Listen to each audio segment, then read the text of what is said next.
नमस्कार, मैं कुमार पिंटू। आप देख रहे हैं सभी तकरार। आज हम बात करेंगे यूपी विधानसभा चुनाव में। आपको बता दें कि यूपी विधानसभा चुनाव 2022 में फरवरी मार्च में होंगे, जिसमें कौन सी पार्टी अपना झंडा लहराएगी। इसी बीच हमारे साथ जुड़ चुकी है आस्था तिवारी। आस्था, हमें बताइए कि आपकी चुनाव में पार्टी किस मुद्दों के आधार पर चुनाव लड़ेगी। देखिए, जो 2022 का जो यूपी विधानसभा चुनाव है, इसमें जो हमारा अहम मुद्दा रहेगा वो रहेगा बेरोजगारी। हम ये चाहेंगे कि हमारा जो देश का युवा है वो उसका जितना भी टैलेंट है उसको सही जगह पे लगाए, तो बेरोजगारी एक हमारा बहुत अहम मुद्दा रहेगा। जी आस्था, अब तक आपकी 4 साल तक आपकी सरकार रही, यानी 4.5 साल तक, तो आपने कितने बेरोजगारी दूर किया, हमें बताइए। देखिए, बेरोजगारी बिल्कुल दूर हुई है। आप सभी जानते हैं कि पिछले 2 साल से हमारा पूरा विश्व कोरोना जैसी महामारी से लड़ रहा है, और बेरोजगारी की अगर बात की जाए तो जितना सरकार कर सकती है उतना कर रही है। मेक इन इंडिया भी आया है, जितना ज़्यादा हम छोटे लेवल पे जो स्मॉल स्केल इंडस्ट्रीज है उनको जितना हम बढ़ावा दे सकते हैं उतना देते हैं। बहुत सारे ऐसे गाँव हैं उत्तर प्रदेश में जहाँ पे छोटे स्तर पर चीज़ें बनाई जाती है ताकि हम हमारे देश को आत्मनिर्भर बना सके और हमें चाइना की मदद ना लेनी पड़े। इस पे सरकार फुल तरीके से पूरी तरीके से काम करेगी, क्योंकि अभी 2 साल तो लगभग 50% सिर्फ कोरोना में ही चला गया है। जी आस्था, विपक्ष का तो बोलना है कि जो बेरोजगारी है वो कुछ परसेंट तक ठीक हुई है, वो सड़कें बोलते हैं महंगाई बढ़ रही है, तो उस पर आप क्या कहेंगे। देखिए, महंगाई क्या सिर्फ उत्तर प्रदेश में बढ़ रही है? जो भी विपक्ष मुझसे ये सवाल पूछते हैं मैं उनसे पूछना चाहती हूँ कि क्या महंगाई सिर्फ बीजेपी शासित प्रदेशों में बढ़ रही है, कांग्रेस शासित प्रदेशों में नहीं बढ़ रही है? अगर आप पेट्रोल डीजल के दाम देखेंगे तो सबसे ज्यादा पेट्रोल डीजल के दामों में इजाफा आया है राजस्थान में। वहाँ सरकार किसकी है? वहाँ सरकार है अशोक गहलोत की। अगर बात महंगाई की तो आप उनसे बोलिए ना कि वो जितना टैक्स लगाते हैं उसको कम कर दें। अब हम सीधा चलते हैं बिट्टू जी के पास। तो बिट्टू जी, आप हमें बताइए, जो विधानसभा चुनाव होने वाले हैं, आपकी पार्टी कौन सी रणनीति का उपयोग करके चुनाव में झंडा लहराएगी। जी देखिए, इस समय हम जो 2022 में यूपी विधानसभा का चुनाव होने वाला है उसको लेकर के हमारी पार्टी ने अपनी तैयारियां पूरी कर ली है, और यूपी की जनता इस बार जान गई है। इस बार उसको महसूस हो गया है कि ये जो जुमलेबाज सरकार है, भाजपा सरकार, ये जो वादे तो करती है लेकिन उसको पूरा करने का जब समय आता है, ऐसा कौन सा वादा है जो उसको पूरा नहीं किया गया? मैं आपसे सीधा सवाल पूछना चाहती हूँ। आस्था जी, समय दीजिए। आपको बोलने का पूरा मौका दिया गया था, मुझे भी बोलने का पूरा मौका दिया जाए और मुझे अपनी बातें रखने दी जाए, ठीक है? बोलिए बिट्टू जी, बोलिए। यूपी में 5 सालों में, इन 5 सालों में बीजेपी की सरकार जो रही उसमें बीजेपी ने कोई भी काम नहीं किया। एक भी विकास के कार्य हमें दिखा दे तो हम मान जाएंगे कि हाँ इन्होंने कार्य किया है। ये सिर्फ नारे तो देते हैं सबका साथ सबका विकास, लेकिन जब बात विकास की आती है तो विकास का गला घोट दिया जाता है। और यूपी में जब इसके पहले हमारी सरकार थी, सपा की सरकार थी, 1 मिनट रुक जाइए, जब सपा की सरकार थी तो हमने आपकी सरकार ने जो रोडें खराब पड़ी थी हमने उसको बनवाया है। आपकी पार्टी ने कुछ काम नहीं किया, किसी प्रकार का। उत्तर प्रदेश आप मुझे ऐसे 5 काम गिनवा दीजिए जो आपकी सरकार ने किया है। आप ऐसे 5 काम गिनवा दीजिए जो आपकी सरकार ने किया है। मैं जवाब देने के लिए भी तैयार हूँ। आप ऐसे 5 काम गिनवा रहे हैं। आपको डायल 100 हमने उत्तर प्रदेश में हमने डायल 100 लॉन्च किया। थाने में जाने की जरूरत ना पड़े किसी भी आम नागरिक को, गाड़ी खुद दरवाजे तक चल के आए, इसकी व्यवस्था हमने की और डायल 100 लॉन्च किया। बीजेपी सरकार ने क्या किया, जब वो सत्ता में आए तो डायल 100 को 112 करवा दी। और महिला सुरक्षा के लिए सबसे ज्यादा काम बीजेपी सुरक्षा की शुरुआत हमारी सरकार ने ही इसकी शुरुआत भी की थी। सिर्फ शुरुआत कर देते हैं, सिर्फ शुरुआत करते हैं, उसको अंत तक नहीं लेके जाते, सिर्फ शुरुआत करते हैं। आप लोगों ने प्रोजेक्ट्स नहीं, मैं ये नहीं बोलूंगी कि आप लोगों ने प्रोजेक्ट्स नहीं बनाए हैं, आप लोगों ने प्लानिंग बनाई है पर आपने उस पे इम्प्लीमेंटेशन नहीं किया है। हमने किया है और हमने उसकी नींव भी रखी है और हम उस दिशा में हालत देखेंगे। बढ़ते हमारे अगले सवाल के सवाल। जो मेन मुद्दा यूपी में जो आ रहा है कि जो बीजेपी पार्टी और मुस्लिम को सीट नहीं देती, उनको चुनाव में नहीं उतारती, तो इस पे जो आरोप आ रहा है तो पूरे मुस्लिम आपकी पार्टी से नाराज बताए जा रहे हैं, इस पे आप क्या? देखिए, मुस्लिम जनता कोई भी हमारी पार्टी से नाराज नहीं है, ये सिर्फ झूठी अफवाहें फैलाई जा रही है।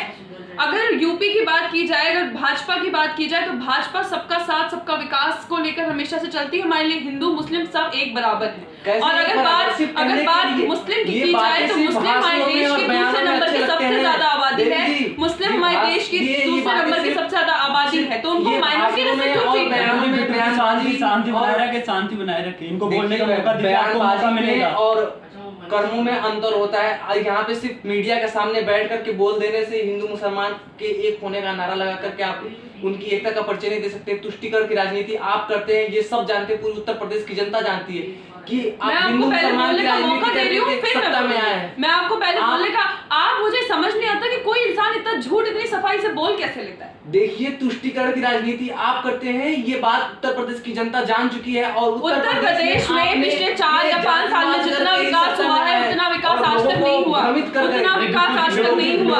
बिट्टू जी आज तक मौका दीजिए, आज जिनको बताने दीजिए कि लोगों को भ्रमित नहीं किया जाता। लोगों को आज अगर आप ठीक है आपके हिसाब से यूपी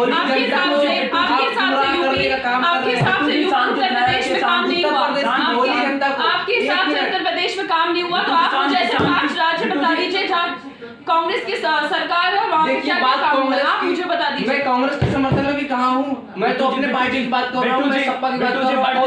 सपा ने क्या किया? मैं पूछती हूँ क्या किया? पिछले 5 सालों में काम मैं गिनवा रहा हूँ ना, लेकिन आपने पूरा ही करने नहीं दिया।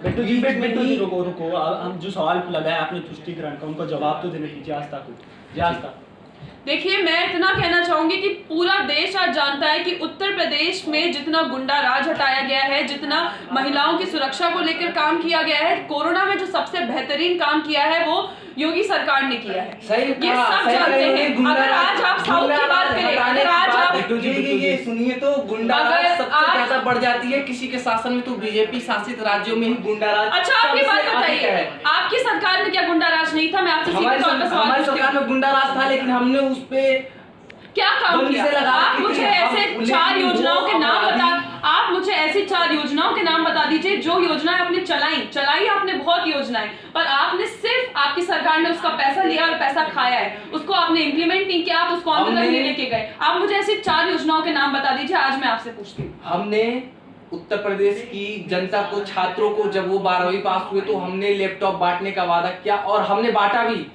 लैपटॉप अभी आप गुंडा राज कर रहे थे, अभी आप लैपटॉप पे आ गए। आप अपने मुद्दों से भटक रहे थे। गुंडा राज, महिला सुरक्षा की बात चल रही थी, आप लैपटॉप पे कहां से आ गए? आप लैपटॉप पे कहां से आ गए जब महिला सुरक्षा की बात चल रही थी? हमारे काम आप मुद्दों से भटक रहे हैं। शांति, इनको बोलने का मौका दीजिए, आपको समय मिलेगा। हमने लखनऊ में मेट्रो चलवाने की बात कही थी और हमने मेट्रो चलवाया भी लखनऊ में। आज मेट्रो चलवाया तो उसमें घोटाला कितना हुआ है? घोटाले की बात नहीं, देखिए ये जांच का विषय है। आप 1300 करोड़ का प्रोजेक्ट, घोटाले की बात आ रही है। बढ़ते हमारे अगले सवाल की तरफ। देखिए, घोटाले की बात आ रही है, हमारा सीधा सवाल जांच का विषय है। आप सीधे जांच का विषय है, तभी मैं बोल रही हूँ आपकी सरकार उसके बाद लखनऊ से आगरा एक्सप्रेस 500 करोड़ के प्रोजेक्ट को 1300 करोड़ का प्रोजेक्ट बता के पूछना चाहूंगी कि आपने यहाँ पे मेट्रो की बात करी, मेट्रो के लिए 500 करोड़ का 500 करोड़ की लागत है, 1300 करोड़ को बता के बीच का पैसा। बिट्टू जी को समय दीजिए, इनको बोलने दीजिए। हाँ बिट्टू जी, देश का सबसे लंबा एक्सप्रेसवे और हाईवे उत्तर प्रदेश में बना है और वो सपा की मैंने घोटाले का मामला भी तो आया ना। नहीं, घोटाले का मामला नहीं आया। हमारी सरकार में आरोप लगाने का कार्य। आस्था जी को समय दीजिए। आस्था जी बोलिए। आस्था जी, 500 करोड़ की लागत वाला एक्सप्रेस, आपने उसको 1300 करोड़ का बता के बीच का पैसा कहाँ गया? आज मैं आपसे सवाल पूछती हूँ, सच बताइए कि आपकी सरकार ने घोटाले नहीं किए? नहीं, हमारी सरकार ने घोटाले नहीं किए। अमेठी की बात कर ली जाए, बरेली की बात कर ली जाए, आप किसी भी सिटी की बात कर लीजिए, वहां पे सड़कों की हालत इतनी खराब थी। आप 4 साल बाद की बात, 4 साल क्योंकि उत्तर प्रदेश में जब बीजेपी की सरकार आई और उन्होंने सड़कें बनवाई तो सड़कें बनी कैसी कि बारिश में एक तो बारिश झेल नहीं पाई और सड़कें उखड़ गई। आप लोगों ने सड़कें भी बनवाई, आप लोगों ने सड़कें बनवाई, आप लोगों ने सड़कें भी बनवाई।